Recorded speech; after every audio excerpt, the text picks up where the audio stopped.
Hello guys, আসসালামু আলাইকুম। Welcome back to my channel Rupanti diaries. আশা করি আপনারা সবাই ভালো আছেন। আপনাদের দোয়ায় এবং আল্লাহর অশেষ রহমতে আলহামদুলিল্লাহ আমিও ভালো আছি। তো দেখতে পাচ্ছেন এখানে সুন্দর করে ওয়াজেস ভেজে নিচ্ছিলাম বাসায় সন্ধ্যাবেলা খাওয়ার জন্য, ক্রিসপি ওয়াজেস। তো সবাই সাথে থাকুন, দেখতে থাকুন। আজকের এই ব্লগে দেখাবো গত শুক্রবার থেকে বৃহস্পতিবার পর্যন্ত, এই বৃহস্পতিবার পর্যন্ত কি করেছিলাম তো সকল কিছু আপনাদেরকে শেয়ার করব। তো সবাই সাথেই থাকুন, দেখতে থাকুন কি করে। আর এখানে দেখতে পাচ্ছি চিকেন ফ্রাই করে নিয়েছিলাম, ওয়াজেস বানিয়ে নিয়েছিলাম, সস ছিল। এগুলো আমার আফরিন খেতে খুব পছন্দ করে, তো আমার মেয়ের জন্যই তৈরি করা আর কি। আমি নিজেও খুব পছন্দ করি, তো দুইজনের জন্যই আর কি। তো তরমুজ দেখতে পেয়েছেন, বিশাল বড় একটা তরমুজ। তো দুপুরে রান্না ছিল ঢ্যাঁড়স ভাজি, পটল ভাজা, বরবটি, করলা দিয়ে হলো একটা চিংড়ি মাছের ঝোল। তো এগুলোই ছিল, বরবটি, করলা, আলু আর কি, গরমের সবজিতে একটা চিংড়ি মাছের ঝোল ছিল। তো সবাই সাথে থাকুন, দেখতে থাকুন কি করি। তো আর ভাত রান্না করছিলাম।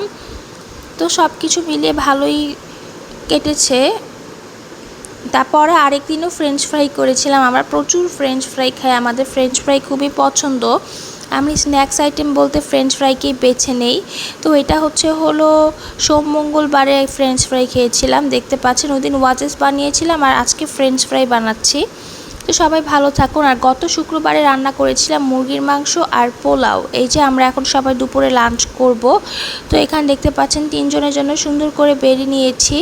সালাদ কেটেছি, টমেটোর সালাদ, আর হলো লেবু ছিল। আর স্ন্যাক্স আইটেমে ছিল আপনার তরমুজ, তারপরে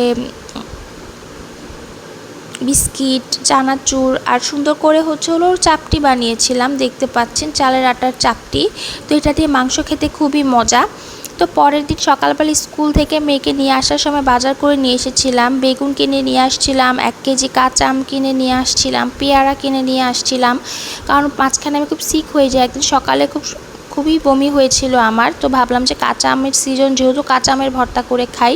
তো এখানে দেখতে পাচ্ছেন পোড়া মরিচ, লবণ, চিনি, কাঁচা মরিচ, শুকনা মরিচের গুঁড়ো সকল কিছু সুন্দর করে রেডি করে নিয়েছি। তো আজকে হলো কাঁচা আমের ভর্তা বানাবো। তো বিগত ভিডিওতে আপনারা দেখেছেন আমার মেয়ে কাঁচা আমের ভর্তা বানিয়েছিল। তো সেই ভিডিওটা এখানে কিছুটা ক্লিপ আপনাদেরকে দেখিয়ে দিলাম আর কি। তো সবাই সাথেই থাকুন, দেখতে থাকুন কি করি। আর পুরো ভিডিওটি না টেনে সম্পূর্ণ ভিডিওটি দেখুন। তো আপনাদের সুবিধার্থে এখানে আবারও বলে দিচ্ছি, এখানে পুরো 1 সপ্তাহের ব্লগ আর কি, গত শুক্রবার থেকে আজকে বৃহস্পতিবার পর্যন্ত কি করলাম তার সকল কিছু এই ভিডিওতে এখানে আছে। আর খুবই ব্যস্ত সময় পার করছি, কারণ আমার মেয়ের ফার্স্ট অ্যানুয়াল এক্সাম চলতেছে আর কি। তো মেয়েকে স্টাডি করাইতে হয়, মেয়েকে স্কুল থেকে নিয়ে আসতে হয়, বাসায় রান্নাবান্না করতে হয়, আবার নিজের একটু টেক কেয়ার, সকল কিছু মিলিয়ে নিজের টেক কেয়ার যে একটু বললাম সেটা করারও সময় পাইতেছি না। তো ভিডিও ক্লিপ নিয়ে রাখি, যখনই সুযোগ পাই আপনাদেরকে পুরো ভিডিও মেক করে শেয়ার করি।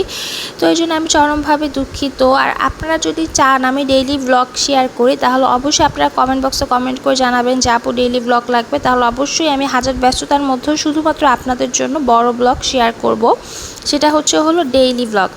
তো সবাই সাথেই থাকুন, দেখতে থাকুন কি করি। তো এখানে সকল কিছু রেডি করে নিয়েছি। এই যে দেখতে পাচ্ছেন আমার মেয়ে কাঁচা আমও সুন্দর করে কেটে নিয়েছি। এখানে অনেক কাঁচা আম কেটেছি, কারণ কাঁচা আম আমি খুবই পছন্দ করি। তো এভাবে কারা কাঁচা আম কেটে খান তা সকল কিছু আপনাদেরকে শেয়ার করবেন। আমার আবার বেশি ভর্তা ভালো লাগে না, আমি গ্লিটারে করে নিলে বেশি ভর্তা হয়ে যেত, তাই একটু আস্তে আস্তে রেখেছি, আমার কামড়িয়ে খেতেই ভালো লাগে। তখন সুন্দর করে আফরিন ভর্তাটা বানিয়ে নিবে, দেখতে পাচ্ছেন। তো আমার মেয়েকে সকল কিছু রেডি করে দিয়েছি, আর কি মাখাবে। তো না মাখালেও কান্না করতে, বলতেছে যে আম্মু আমি ভর্তা বানাবো, আমাকে বানাতেই দিবে না, কারণ ও ভিডিওতে দেখে বেবিরা ভর্তা বানায়। তো পারবে না আমি জানি, তারপরে ওর শখ মেটানোর জন্য ওকে আর কি দেওয়া। এই যাই হোক, ওকে আমি আম কেনার সময় কথা দিয়েছিলাম আজকে ভর্তা তুমি বানাবে, আমি ভিডিও করব, যে ও বানাচ্ছে। দেখতে পাচ্ছেন ও খুবই খুশি। তো ছোট ছোট বিষয়ে আমার মেয়ে খুবই খুশি হয়, দেখতে পাচ্ছেন। তো এই ছোটো ছোটো বিষয়গুলো আমার মেয়েকে আমি করতেও দেই। ছোট মানুষ, খেলাধুলা করে না, বাসার মধ্যে চুপচাপ থাকে, আবার স্টাডি করে। তো সকল কিছু মিলিয়ে স্কুলে একটু খেলাধুলা করে আর কি। ছুটির পরে আমি ইচ্ছা করি একটু লেট করে ওকে আনতে যাই, কারণ স্কুল ছুটির পর আধা ঘন্টা 1 ঘন্টা একটু খেলাধুলা করে আসে ফ্রেন্ড সার্কেলের সাথে। তো কাঁচা আম ও নিজেরটা নিজে টেস্ট করেছি, তো কেমন হয়েছে ও এখন কমেন্ট বক্সে আপনাকে কমেন্ট করে জানাবে। তো মন খারাপ ছিল কারণ আমি ওকে একটু হেল্প করেছিলাম, তাই এই জন্য রাগ করেছে, ও পুরাই বানাবে।